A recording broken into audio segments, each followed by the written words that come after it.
Peredaran beras bermasalah makin meresahkan. Investigasi Kementerian Pertanian mengungkap 212 merek beras yang tidak memenuhi standar mutu nasional.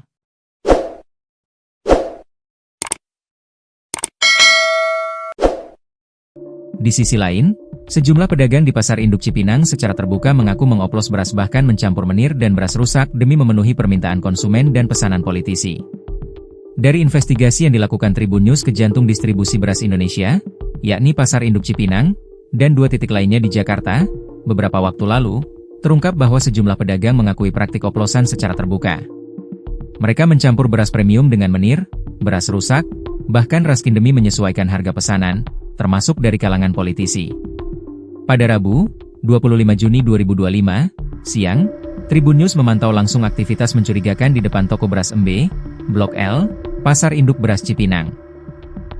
Menjelang tengah hari, terlihat 5 pekerja di toko beras itu sibuk mengemas puluhan kilogram beras yang digundukan ke dalam karung-karung ukuran 5 kg.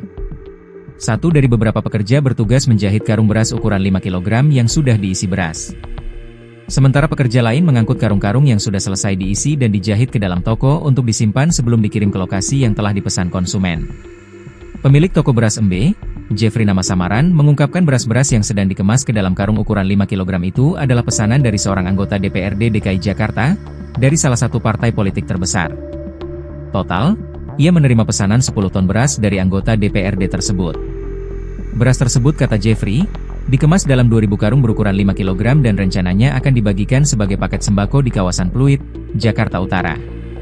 Ini, beras, sudah diaduk semua, dimix di situ beras medium dengan medium semua.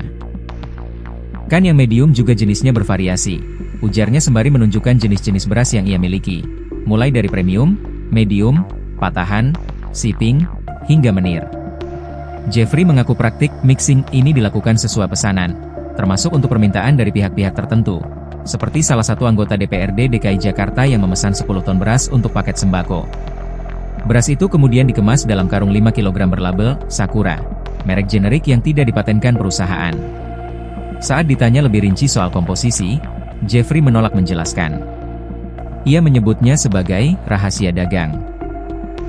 Namun, ia menyebut pencampuran dilakukan itu untuk menyiasati harga agar tetap terjangkau konsumen. Kalau budget mereka cuma di Rp12.000, sementara beras di lapangan Rp12.000 itu tidak ada, ya mau nggak mau kita sodorkan produk yang sesuai harga segitu, katanya. Jeffrey mengklaim tanpa praktik mixing itu pedagang beras tak akan bisa bertahan.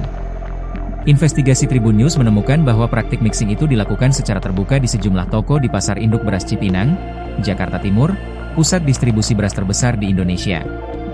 Setidaknya, 2 dari 3 toko yang ditelusuri tim Tribun Toko Beras NJ dan Toko Beras F mengaku sanggup memenuhi permintaan pengoplosan beras sesuai permintaan konsumen. Modusnya serupa dengan praktik di toko milik Jeffrey, pelaku yang sebelumnya lebih dulu tertangkap karena mencampur beras raskin, beras demak, dan menir. Kita bisa mix sesuai permintaan, misalnya premium dicampur medium, atau pakai menir biar murah, ujar seorang penjaga toko yang tak ingin disebutkan namanya. Sementara toko beras IJ menolak melakukan oplosan sembarangan. Mereka hanya melayani pencampuran sesama jenis beras premium, tanpa menir atau beras kualitas rendah. Namun kejanggalan ditemukan di toko ini. Karyawan bernama Rika, nama disamarkan, mengungkapkan, sejumlah karung beras dalam kemasan 5 kg tidak boleh dibeli pelanggan karena berisi campuran beras berkualitas buruk seperti menir. Padahal karung-karung itu berjajar di rak etalase toko. Itu hanya contoh karung, isinya nggak untuk dijual. Di dalamnya sudah dicampur menir. Kalau mau beli harus minimal 50 kg, ujar Rika saat ditanya. Keterangan ini memperkuat dugaan bahwa praktik oplosan dilakukan secara sistematis, dengan kemasan cantik untuk mengelabui konsumen.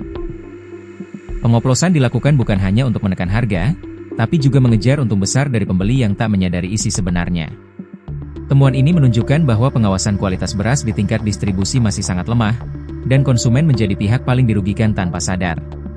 Praktik seperti ini tidak hanya menyalahi etika dagang, tapi juga melanggar ketentuan pangan dan standar mutu nasional.